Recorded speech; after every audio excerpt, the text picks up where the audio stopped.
Yeah, it's supposed to be phones this week. Hangouts live, guys. I sound fantastic. Let's say hello to the Hangout viewers. Hello, Hangout.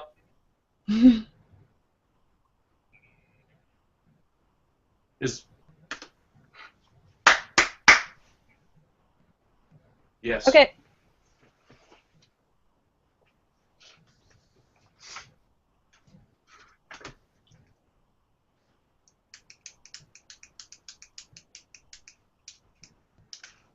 Okay. Thank you, Doug. Thanks.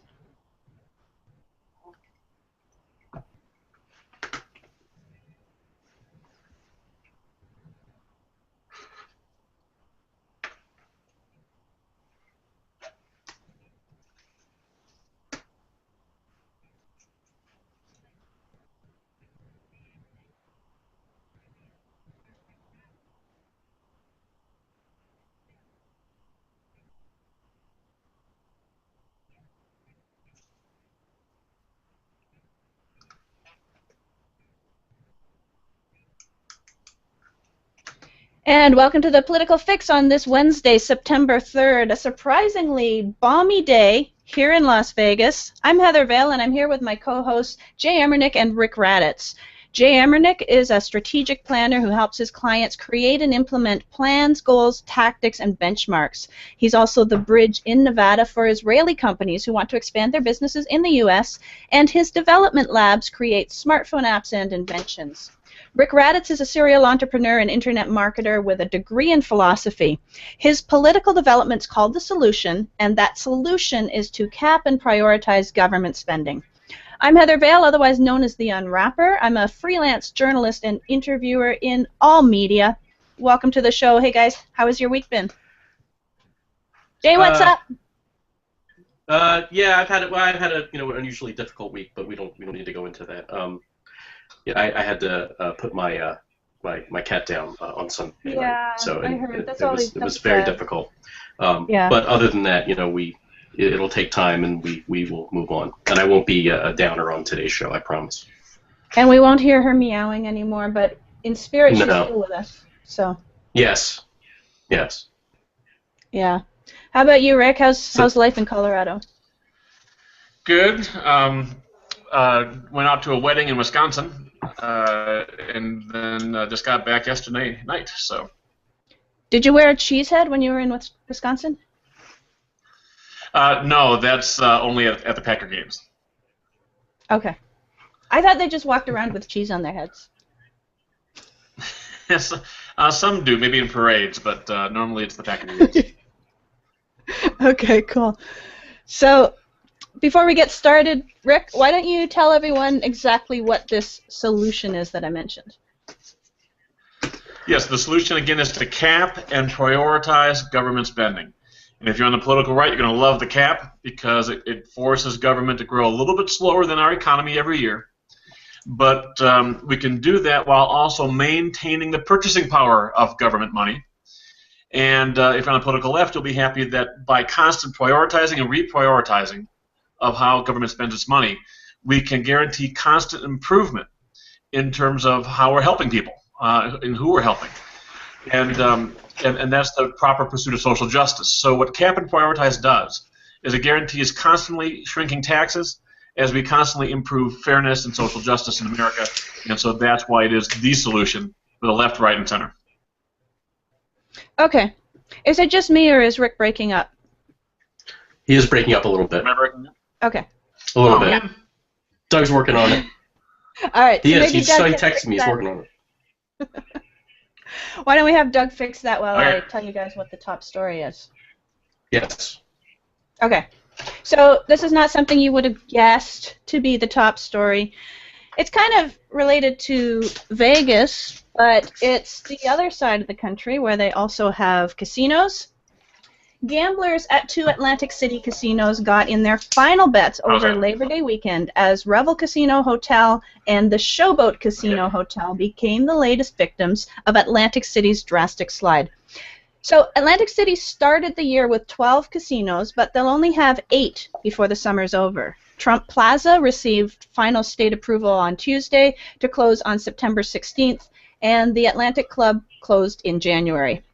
Staffers shut down Revel yesterday morning, pulling yellow chains across its entrances and herding the small handful of gamblers that remained towards the doors.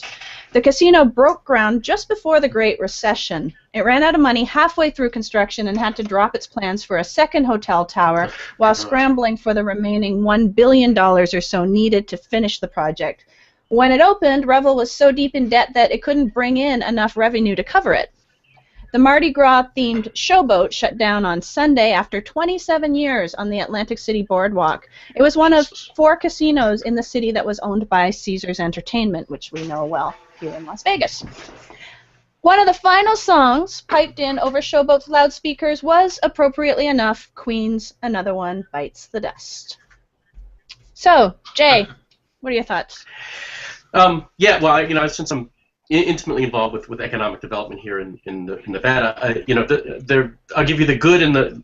I mean, overall, it's bad. It's bad when any business shuts down and people are out of work and something like that, especially in an area where it's so heavily dependent on that entity. But there are certain things that Atlantic City always did wrong that Vegas always did right. One of them is, Vegas is easy. You pull up to the casino, the parking's free. There's plenty of parking. It's a thing. In Atlantic City, not so much. There's more regulation and more hassle in Atlantic City than there is in Las Vegas. And also, there's a geographical issue in that it's located right on the seaboard. So they, obviously, when there, was a hurricane or something like that, they're greatly affected. Las Vegas happens to sit in, oddly enough, natural disaster-wise, the safest place in the country. We don't get tornadoes, we don't get hurricanes, we don't get tidal waves, we don't get earthquakes. We're the least susceptible to that, which is why Switch is out here, which houses the database of the CIA, the FBI, the Army, the Navy, the Air Force, Marines, and other government entities. As well as eBay and the movie studios, because there's not going to be a problem, or there's less likely to be a problem. So, yes, it is. Again, it's a shame, but they did certain things wrong. For the most part, Vegas has made itself recession-proof, with the exception of this last recession, because that was the perfect storm. Well, the funny thing was, even in the heart of it, okay, yeah, housing prices plummeted, some of the casinos shut down, like the Sahara. However, there was never a time, even during the depth of the recession, that you could go down on the Strip and it would be empty. Like, people kept coming to Vegas. Right, they didn't spend as much money, but you are correct. The volume got turned down, it didn't get turned off. You're absolutely correct about that. But actually, there's one thing I do want to say about Atlantic City where they got it right. In Las Vegas, the casinos came first, so they made all the rules. In Atlantic City, the casinos had to basically buy their way in, which meant that they do a great deal for the community. Not so much here. Okay. So that's where Atlantic City got it right. So even though Caesars Entertainment happens to be here as well, presumably based here, they still operate differently when they're in New Jersey? Well, no, I don't know specifically about Caesars Entertainment. My guess would be yes, but I know the others, the ones that were originally there, have all kinds of community foundations and funds and do a lot for the local community. Here, yes, they do some philanthropic work, but it's like the United Way, so it doesn't necessarily hit the community. And I would also suggest that during the Great Recession, I don't think that they were particularly good community citizens. Right. Okay. So, but that's where Atlantic City got it right. Okay. So, Rick, what's your commentary on the casinos shutting down in Atlantic City? Good riddance. No, I mean, I agree with most of what Jay said, but I think it's a good thing that these things shut down. I mean, I've been there, okay, and yeah, parking was bad. The whole town is like one little narrow strip of excess, and then great poverty and goofiness all around it. And it's just an example of a town absolutely designed wrong, built wrong, managed wrong. It deserves to die, and we all deserve to learn a lesson from it, and come to a much more balanced, integrated approach to society. Okay, so the lesson is to cap and prioritize? It is, because some of the things that Jay said was done right, I'm going to say is actually an example of what was done wrong. You can't achieve social justice by taxing casinos in this case, or any productive form of business, and then just throwing money over the fence to help the poor people without some sense of prioritizing. And that's what happened. The money did not really help people. And so you still had the poverty, and when you have all that poverty right next to all this opulence, people don't want to go there. And especially as it aged, in combination with the Great Recession, I mean, that was the final straw on the camel's back, or whatever analogy you want to pick. So it was never that attractive to begin with, and finally its age showed, and it died, and appropriately so. Detroit died for a reason. Atlantic City is dying for a reason, and we need to learn from these reasons and build it better, do it better next time. Okay, well, it didn't technically What is die. sad is that people are suffering. It's Right. yeah. I would say it's not what. We got a huge delay here.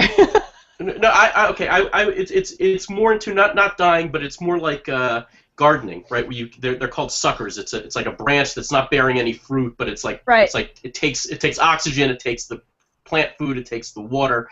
You snip it, and then the rest of it flourishes. So that's probably closer to what it is. I do agree with her. The interesting thing is this is actually an example of sort of the free market making that decision. Mm-hmm. Without any government intervention. Yeah, that's true. There was no government intervention. And so basically you're saying that they pruned off a third of the casinos rather than... Well, yeah. The remaining 2/3 can thrive rather than they actually die. That I don't know. I don't know whether the patient can be revived or not. I have no idea. I'm not an expert on Atlantic City. But that's basically what happened. Now, whether this is sort of a last-ditch effort, I don't know. But they performed, naturally performed some kind of, appendectomy and got rid of the useless, or not performing, I should say, not useless, but not performing. Yeah. Okay. Could it also be? I mean, Vegas is a world-class destination. Everybody knows Vegas, whereas Atlantic City, not so much. Right. Well, why do they know Vegas? They know Vegas. One, there's sort of natural osmosis. Movies are made here. Movies are made about Las Vegas. Viva Las Vegas. Leaving Las Vegas. James Bond did Diamonds Are Forever here. So there's all kinds. What? What's going on? All kinds of movies and things like that. That's the natural sort of destination. Also, the casinos spend, I believe it's about $120 million a year on marketing with the Visitor and Convention Authority to get people to come here. That's where what happens in Vegas stays in Vegas came from, which is now transcended just that. I mean, it's up there with "Don't squeeze the Charmin" as far as a catchphrase in an advert. So, yeah, that was very, very effective marketing. It doesn't happen to be true anymore with social media. Right. We like to say what happens in Vegas ends up on going viral. Yeah, exactly. So. Okay. Are we reconnecting Heather to the phone? He's gonna have to bring me back. Okay. Oh, well, I'll just go for it, Jay. You're doing okay. I'll finish on that. So, yeah, Las Vegas spent a great deal of money on that, and Atlantic City sort of never did. Yeah, I don't know what happened. Okay. So there we go. All right. Now Heather's back. Wonderful. Okay. Is Heather back? Yeah. Okay, great. All right, very So, good. So that anyway, that's what I was there. saying is that the social media has now made it that what happens in Vegas goes viral. It's no longer, despite the fact that they're still marketing what happens in Vegas stays in Vegas. It's really not true in this day and age. But, however, it is incredibly effective. And then look at all the free marketing they're getting from social media. People Yeah. show up on the internet, they're posting pictures. They're not only that, they're taking pictures of their they get the slot machine voucher for when they cash out. Look what I just won. They take a picture of it.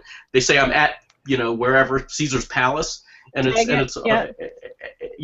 it's on their Twitter. It's on the you can't.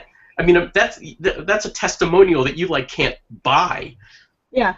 Very true. I mean, technically they did with the person's winnings, but whatever. Well, but the casinos still profit. It's still weighted in their favor. Of course so it they doesn't do. matter how many winners they have; they still profit in the end.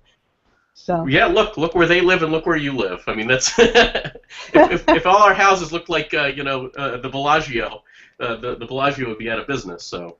Right. Yeah. Yeah. Okay, well, let's take a break, and when we come back, we'll have Inside Perspective with Jay Amernick. So we'll be right back with you in a few minutes on the Political Fix.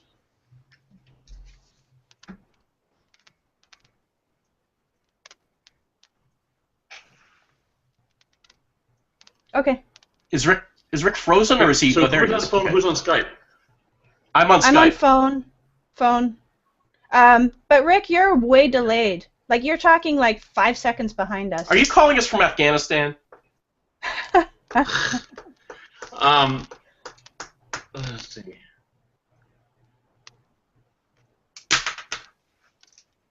No, it's a VoIP phone though, but Mine's VoIP too, but it's, yeah.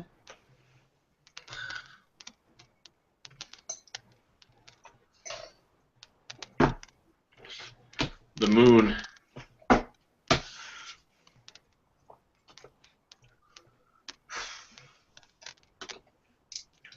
No, nothing yet. I need to get VoIPed.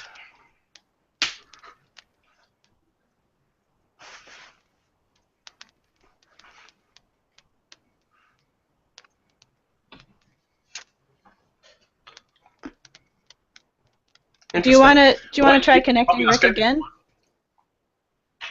Here, try calling me on Skype. Okay, Doug, call me on Skype.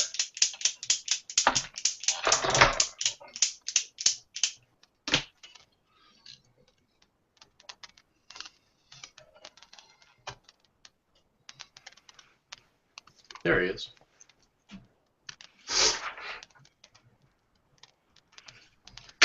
You just jinx it, Doug. All right, let's not talk about how great it sounds. Let's No. It's not nice to fool with Mother Nature. Yeah, he's starting to break up now.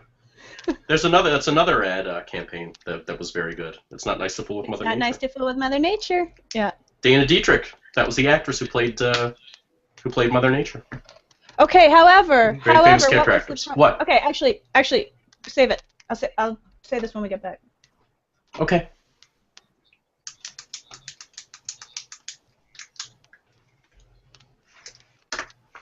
Welcome back to the Political Fix. I'm Heather Vale, here with my co-hosts Jay Amernick and Rick Raddatz. And during the break, we were just chatting a bit. The top story was about Atlantic City casinos closing down, and we talked a little bit about what Vegas did right and the marketing campaign, what happens in Vegas stays in Vegas, and how social media has kind of given a lot of free advertising to Vegas.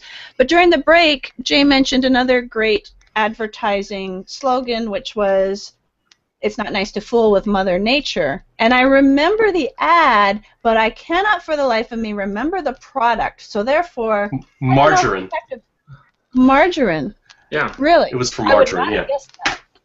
Yeah, because she didn't think it was butter. She was like, "No, this is real butter," and they're like, "No, it's margarine. It's fake." She goes, "It's not No, nice to that fool was with the Mother one that Nature." said butter. That was parquet. That was Parquet. different. That was different. Okay, so "It's not nice to fool with Mother Nature" was because it was margarine and not butter. See, I totally forgot that part. So even though that marketing message has stuck in my head for 30 years or whatever, it's still, I couldn't remember the product, so I don't know how effective the marketing is. Well, I'll give you actually a worse example than that of one that we all remember. Remember the product, and it didn't sell one more a unit of this item. Was Plop Plop Fizz Fizz? Oh, what a relief it is. Seriously? We all remember it. We all know it's Alka-Seltzer, but it did not sell anymore. And that was it's a spicy meatball. It was a great commercial, but it didn't move the needle at all. Isn't that interesting?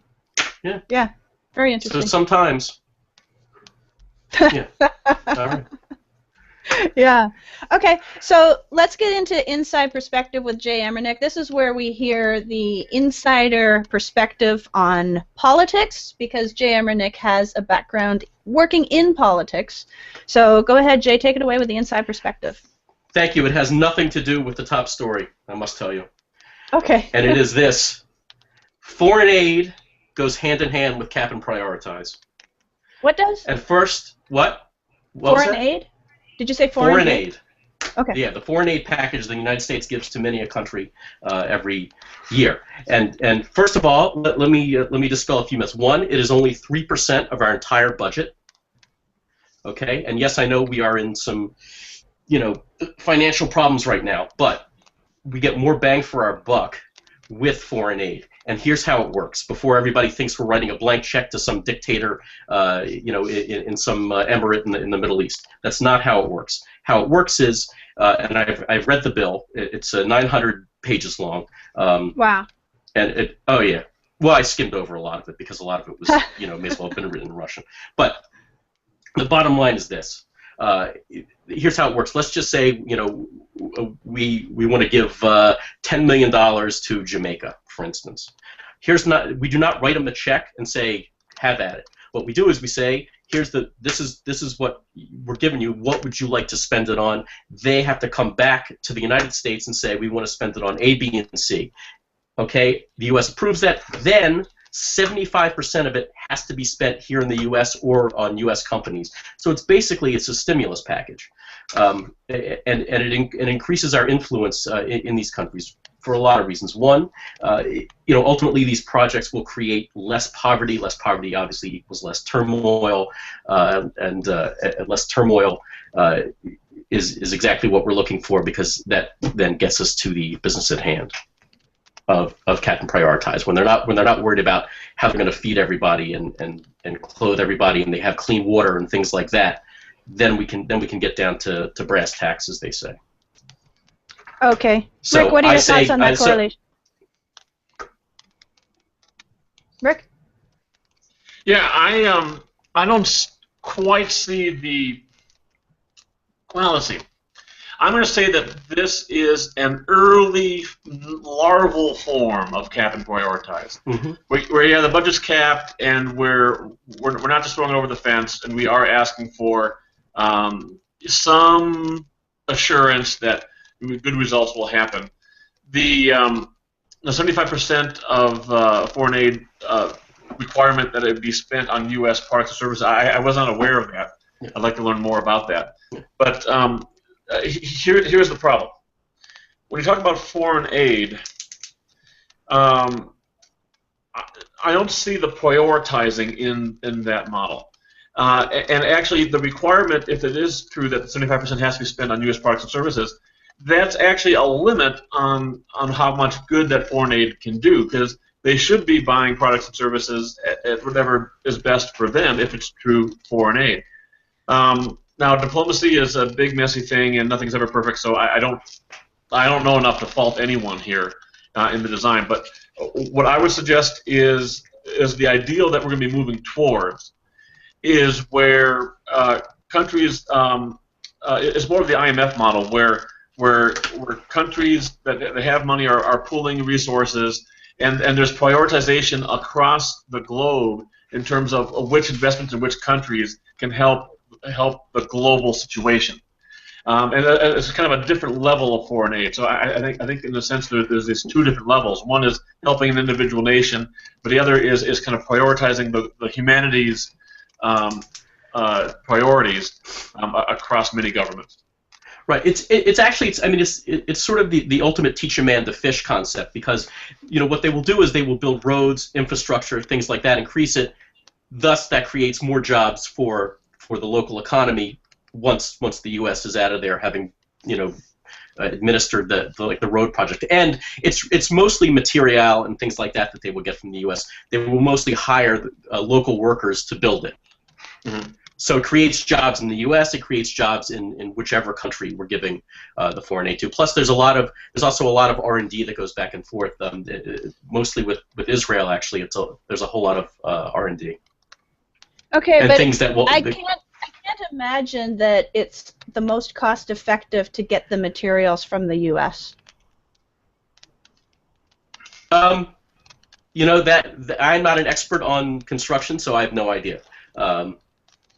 But whether it is or not, it is creating jobs here in the U.S. It's creating it's money back into our economy, and it's money into the foreign economy of a friendly nation. We're not giving Robert Mugabe a handout here. So okay. it goes to allies, and as I suggest before, it's literally 3% of our budget. We spend more on NASA, which is about 5% of our budget. And I'm not bagging on NASA. I love NASA. I love space exploration. So, but it's literally a drop in the bucket, and it is more bang for our buck than pretty much anything else we spend money on, because it increases our influence in other countries. Do you agree with that? Now, to Rick's point, whether it's administered entirely properly, that I have no idea. Obviously, there's going to be some. You're talking about trillions of dollars. There's going to be some kind of billions of dollars. There's going to be some kind of mistakes. Some things are going to go through the cracks. Not every penny is going to be properly accounted for, unfortunately. But that's something to work on. That's not a throw the baby out with the bathwater. I wanted to clear some things up because as Rick suggested, he didn't know about the 75% being spent back here. People think, and the opponents of foreign aid, whether they be in Congress or just a layperson, do not know how it actually works. Now, the person in Congress who's an opponent knows they know damn well how it works. They're just playing you for a fool.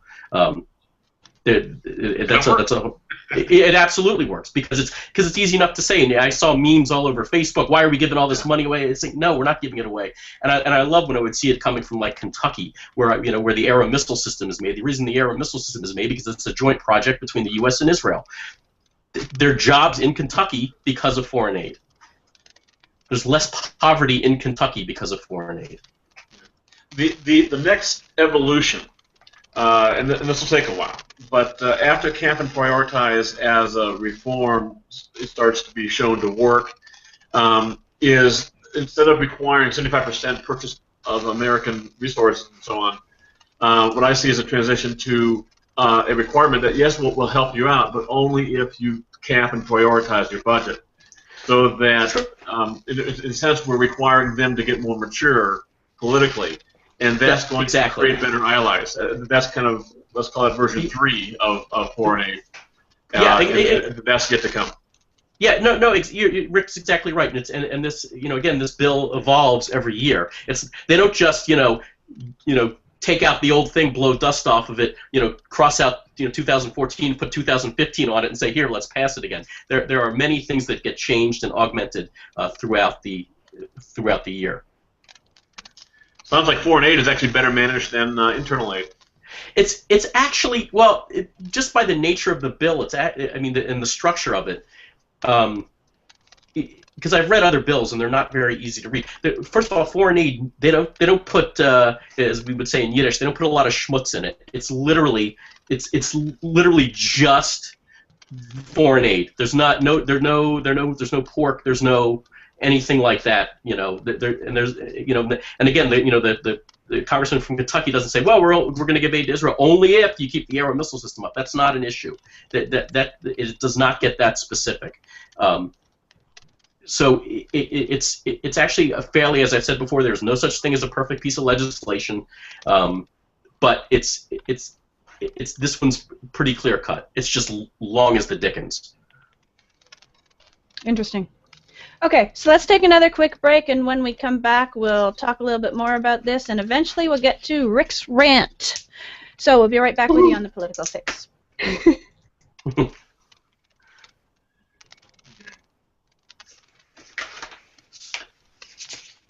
Free to talk? We Hey, Doug?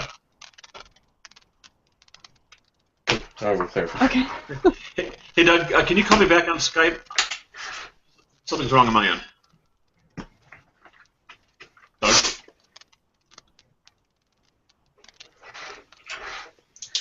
No, it's Rick.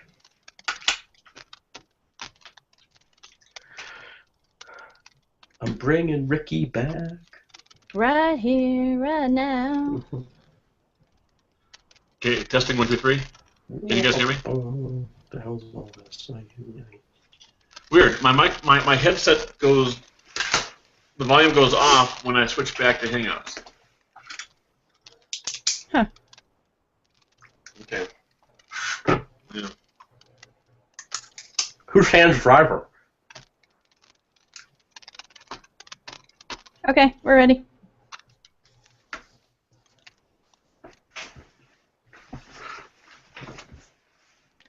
Welcome back to The Political Fix. I'm Heather Vale here with my co-hosts Jay Amernick and Rick Raddatz. Now, if you want to ask a question or have your say, give us a call at 1-888-627-6008.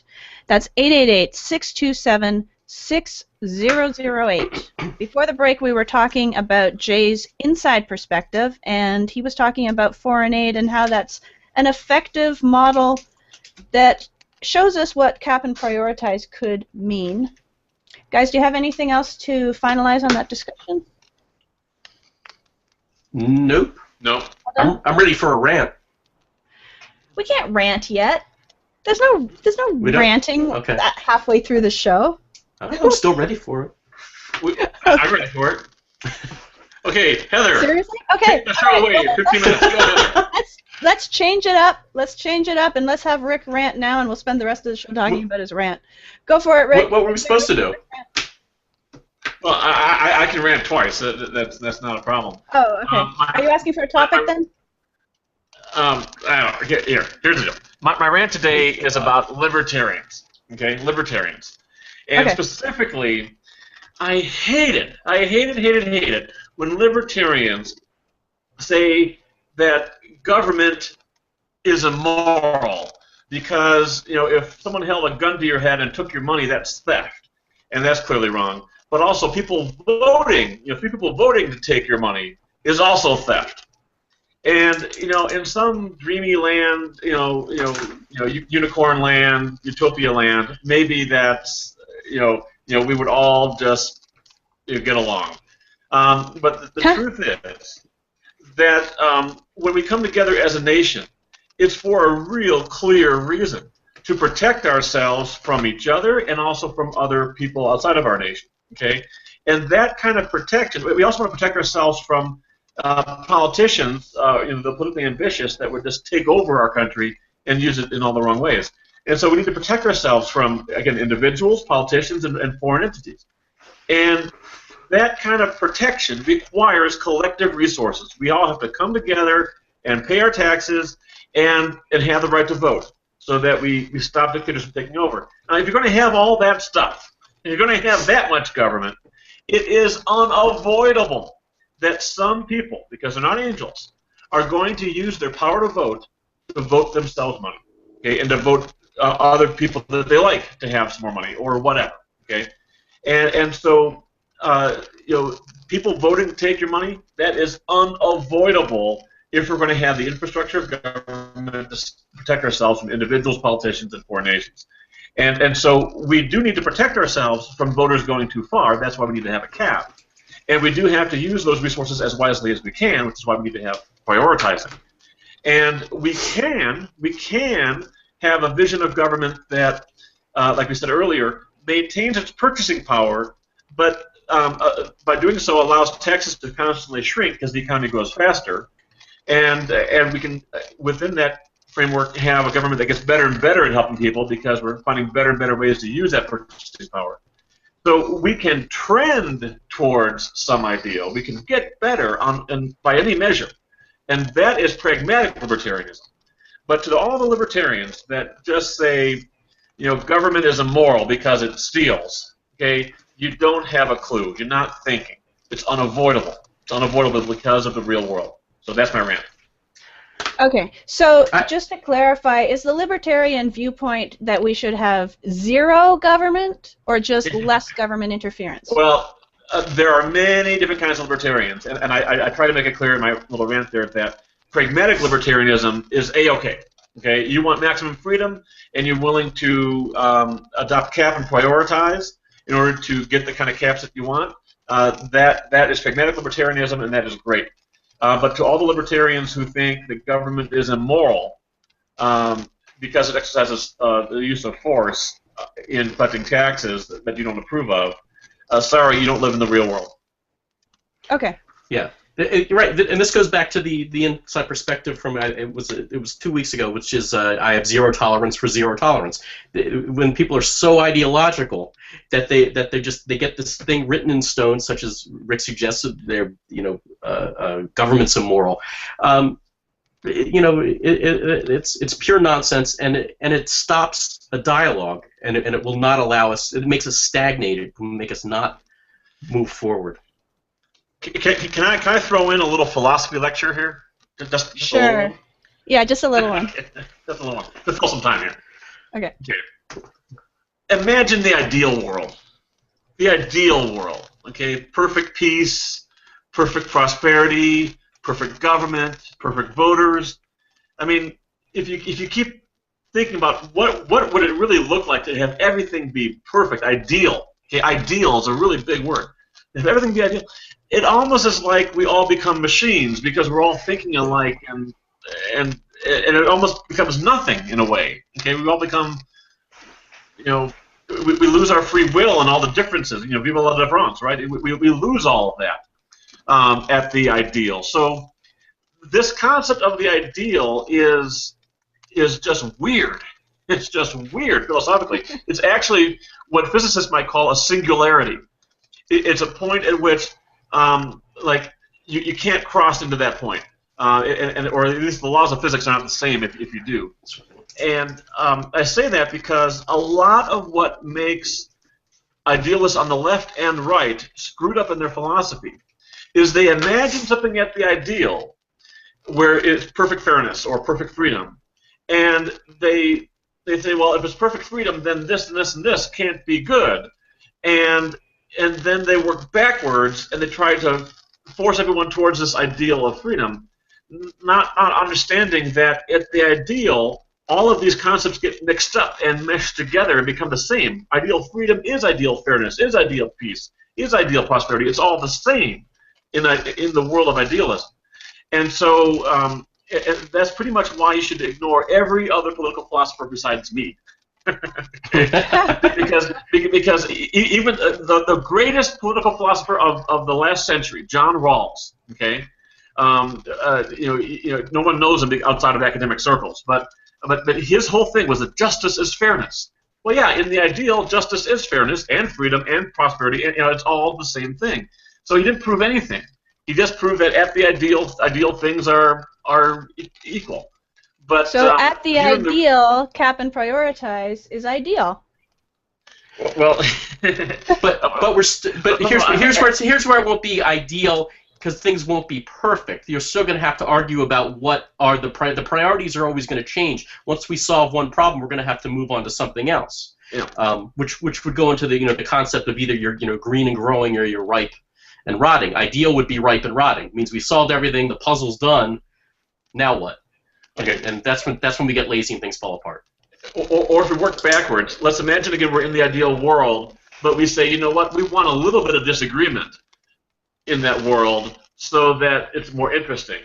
As soon as you add a little bit of disagreement, then suddenly it explodes. It's kind of like a big bang.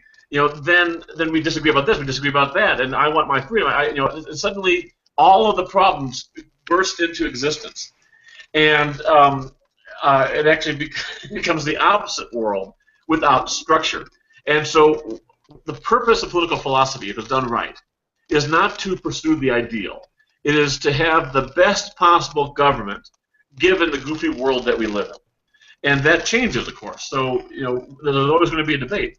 But this structure, this cap and prioritize structure, has proven itself in how capitalism forces individuals to compete, It's proven in terms of how democracy forces politicians to compete.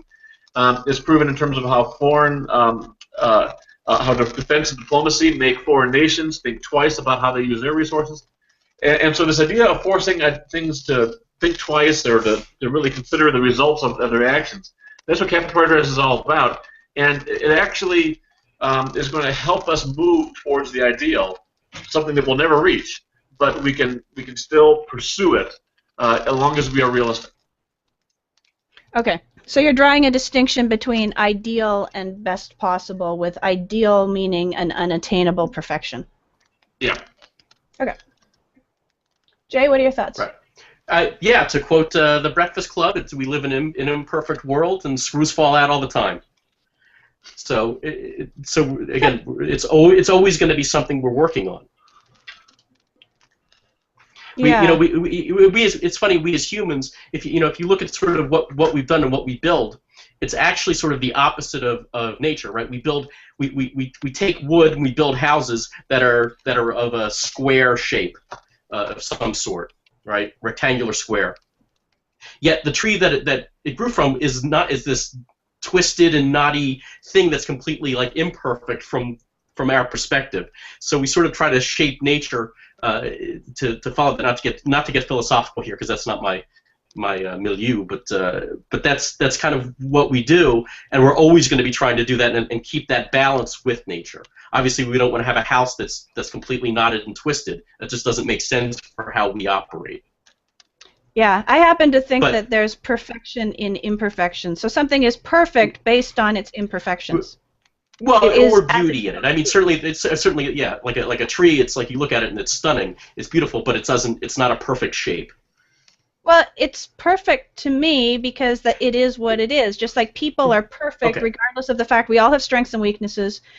There's pros and cons to everything, but the pros and cons of strengths and weaknesses make the perfection, in my opinion. But that's a different conversation. So. Okay. Well, I'd make the distinction between perfection and beauty. Okay. Oh, no, I can kind of see Heather's point here. Again, that goes back to the argument or the discussion actually, of difference of opinion. I think Rick was trying to say something, but I didn't hear anything come out of his mouth. Okay. Rick, were you trying to talk? Yes, we can hear you. Okay. So, no, I agree with Heather's definition of perfect there. That an economist, they would say that at any point in time, the economy, as screwed up as it is actually perfect. It is actually everyone is doing what they should do based on the incentives and so on. And so it's this concept where we have to move through where we are now to get to where we want to go, or to get to where the world will go, whether we want it to or not. I mean, it's this concept of it really, in some ways, it couldn't be any other way. So let's call what it is perfect. So yeah, philosophically, I actually agree with Heather. Okay. Wow. That's happened before. Let's not get Final break, and we'll be right back with you in a few minutes on the Political Fix.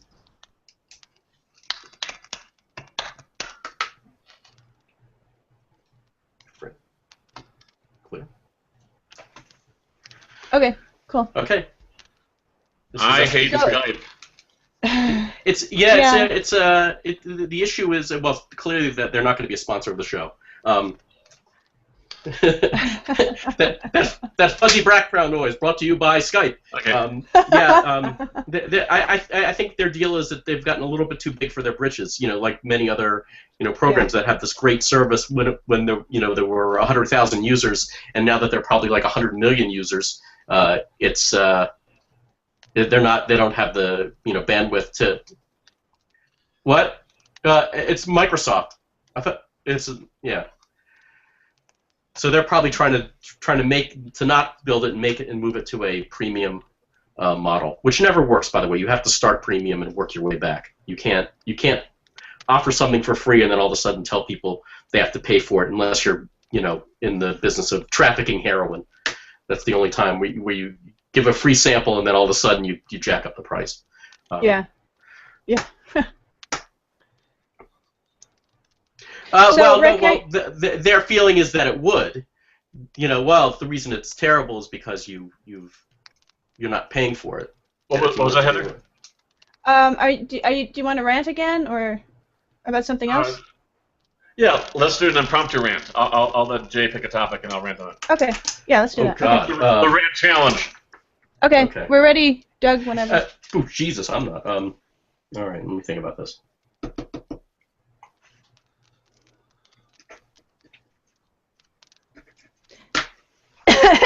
As I get choked up as we're coming back from break. Okay, welcome back to the Political Fix.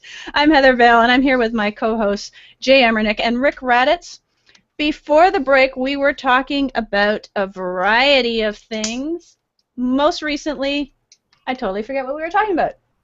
Political philosophy, idealism. Yes, political philosophy. Perfection Rick gave us beauty. a little.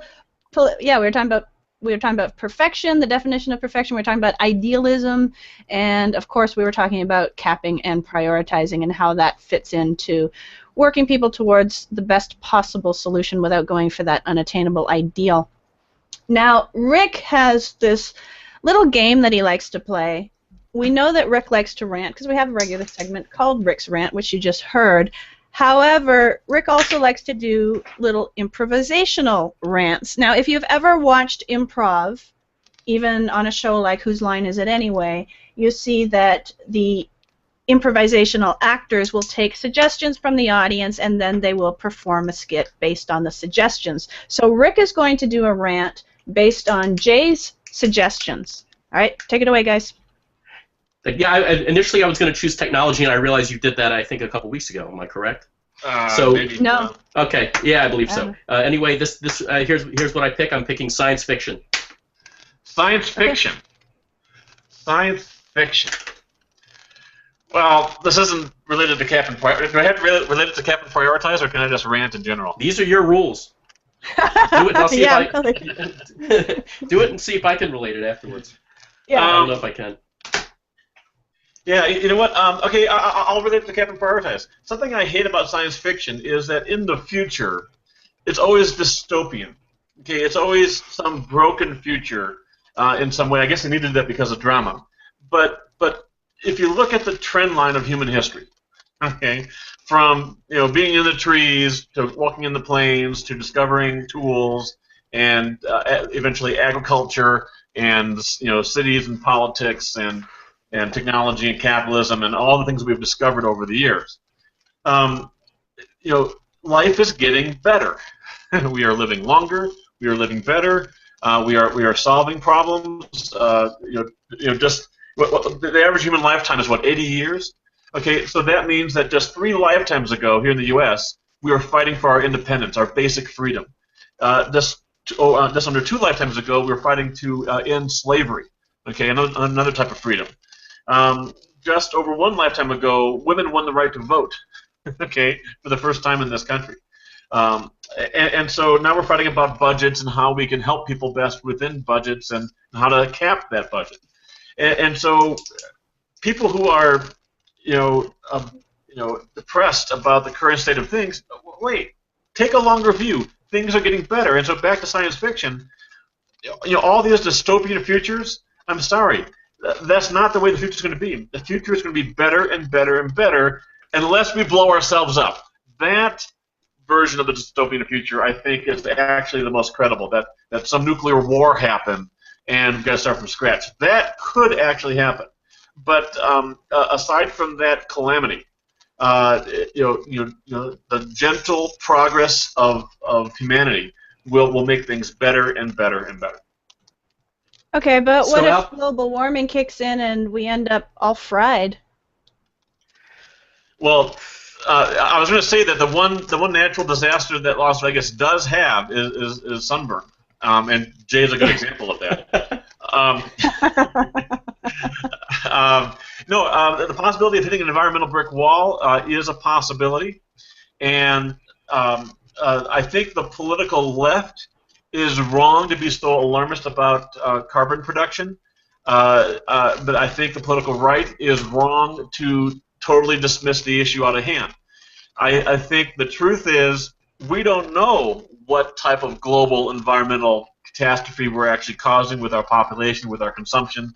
with our production and all the waste products that are involved, there may be something even worse than carbon dioxide, and we don't even know it. Okay, a good example is when X-rays were first invented and were put into practice in the common use. People would go into shoe stores and use X-ray machines that were like constantly on to see their foot in their shoe. Okay? Really? Yeah. I remember that. Yeah, Wow. because we just didn't know what damage it did. So, is fracking, which is a way of pushing certain chemicals down deep into the earth to push and dissolve the oil that's embedded into rocks and then pump it back up. What will that? Nothing we know about it right now is really a problem. But what do we not know? We don't know. Well, and so here's my point. A lot of these environmental problems, to speak to Heather's question, cannot be solved if one country does it better. They can only be solved if we as a species come together and finally set some limits and be conservative about those limits and then live within those limits. And that's not going to happen at a global level unless we first can have one nation be responsible with its own resources, i.e. like fiscal sustainability. Look, we can measure fiscal sustainability down to the penny. We know exactly how much debt the U.S. has. Okay, almost $18 trillion now. And if we can't make that sustainable, how the heck are we going to do the equivalent for environmental resources and environmental sustainability? We're not. So this is another rant we had before, but I call on all environmentalists to support fiscal sustainability first. Let's get cap and prioritize implemented, and then we can talk about cap and trade. Okay. Jay, what do you think? Well, apparently Rick hates all science fiction with the exception of Mad Max and Planet of the Apes. But Waterworld is a good one. The Postman. If you say so. Awesome. All right. Okay. So again, you bring up an interesting point about fracking. I'm not anti-fracking. I don't think we know enough about it yet. I think there's a lot of gobbledygook on both sides about it. But you bring up an interesting point. One of the other science fiction sort of plots is we do something to the environment, some kind of exploration or some kind of experimental thing, and it unleashes some creature that has been like a hiding in the earth, it's like a Ray Harryhausen type thing or a Godzilla type thing. So that's so that would create the dystopian future you talk about. This the monster comes out and destroys the world. Yeah, I do like the day the Earth stood still. Yes. Kind of stuff of aliens saying, "Hey, you humans, you're screwing it up." Yeah, planets like the Earth are very, very rare, and you guys are screwing up. You got to start over again. That's kind of interesting because if humanity had already matured in terms of cap and prioritize, and if we as a species then could come together as one world and then do cap and trade globally, okay, then if an alien species came down and said, "Hey guys, you're screwing up the Earth, and for the greater galactic good, we have to destroy you," we can say, no. We have the political infrastructure in place globally to live within limits. So you just tell us what the limits are, help us understand that, and then we can adjust, we can change. We are that mature as a species. So that's why I call environmental sustainability actually maturityism, because that represents humanity at its maturity in terms of a species. Well, you actually bring up, one of the interesting commentaries, I think, in The Day the Earth Stood Still is that, Michael Rennie comes out of the spaceship, with no weapons, comes in peace, and he's met literally by the U.S. Army. And I believe it takes place in the year 1984, which I always love how those movies in the 50s got it wrong. The year is 1984, flying cars, jetpacks. 84 was a popular year for science Orwell. fiction writers. Yeah. Yes. Yeah. But it's interesting that that the view of the creators of The Day the Earth Stood Still was for humanity to sort of meet the ultimate unknown with skepticism, violence, and distrust. Which I find, it's always that way, and it's one of the more difficult things about watching that movie is to say, no, listen to Michael Rennie here. He knows what he knows from whence he speaks. I think you guys have probably heard about Pascal's wager. Pascal's the famous mathematician, scientist kind of guy. His wager was that it's better to believe in God, because if you don't and you're wrong, you're in hell, and if you do and you're wrong, it doesn't matter. So so you might as well believe in God. The same thing is true with when aliens come and visit us. Okay, it's very, very similar. Meeting them with weapons is just silly, because if they had technology to come here, they have nothing we have should scare them, and we're just asking for a fight. So it's better to assume peace, because even if you're wrong, it wasn't going to change anything anyway. Okay. Right. So what about Attack of the Killer Tomatoes? Maybe that would be a reality that, vegetation goes wild. Yeah. Groot. I am Groot. No, I don't think so. I think you're wrong. Good. I'm with Rick on this. Good to know we're not going to have killer tomatoes. Jay, you think we're going to have killer tomatoes? No, I'm with Rick on this. We're not going to have killer tomatoes. All right, good. So that is not a possibility. That's not an. As far as we know. Well, actually, I am pretty sure that Jay, being human, shares DNA with tomatoes, because at one point we had a common ancestor. There's no question about that. That's a scientific fact. So Jay actually is the killer tomato. Ah, okay. There we go. And some could argue, when there's a James Bond marathon on TV, that I am in fact a vegetable sitting in front of the television. So that DNA bubbles to the surface and becomes the dominant trait in the pundit square. Yeah. Jay's got this very businessman image. He's never in public without a suit, or rarely in public without a suit. But of course, the Jay behind the scenes, you just got a glimpse of it. Just imagine a guy with... Well, maybe he wears his suit on the couch watching... I highly doubt... No, actually, I've seen him once without a suit on. He was dressed all scruffy at home. So I'm assuming that when he veggies on the couch, he is not wearing his suit. I will wager money on that one, actually. Jay? Don't do it, Rick. She's right on this one. All right. She has inside information. Yeah. All right. What was that? What was what? What was what? That's the hours getting nigh. It's coming to be that time when we. Did you guys not hear the phone pick up and someone say something and then hang up again? No. That was Doug patching you through to someone else, I imagine. Oh. Yes. Okay. Well, if they want to call into the show, they're too late today, I'm afraid. Yeah. So if you want to call into the show, join us next week. 888-627-6008. 888-627-6008. We're at the end of the show. Check us out on politicalfixradio.com. You can see the archives there of the behind-the-scenes videos, as well as listen to the archives of the radio shows. That's politicalfixradio.com. Guys, any final words before we sign off? Be nice to aliens when they drop by. Yeah, don't bring out the weapons. Okay. Won't work. Don't eat the killer tomatoes. And never rely on, if you're going to rely on anything in a science fiction movie, never rely on the year that it supposedly takes place, because they're always off by decades at least. Yes. Is that about right? Yes. Okay. Cool. All right, so politicalfixradio.com. Join us next week, same time, Wednesday mornings at 9 a.m. Pacific, noon Eastern. We'll check you back next week on The Political Fix. I'm Heather Vale, and on behalf of my co-hosts, Jay Amernick and Rick Raddatz, have a fantastic week. Goodbye.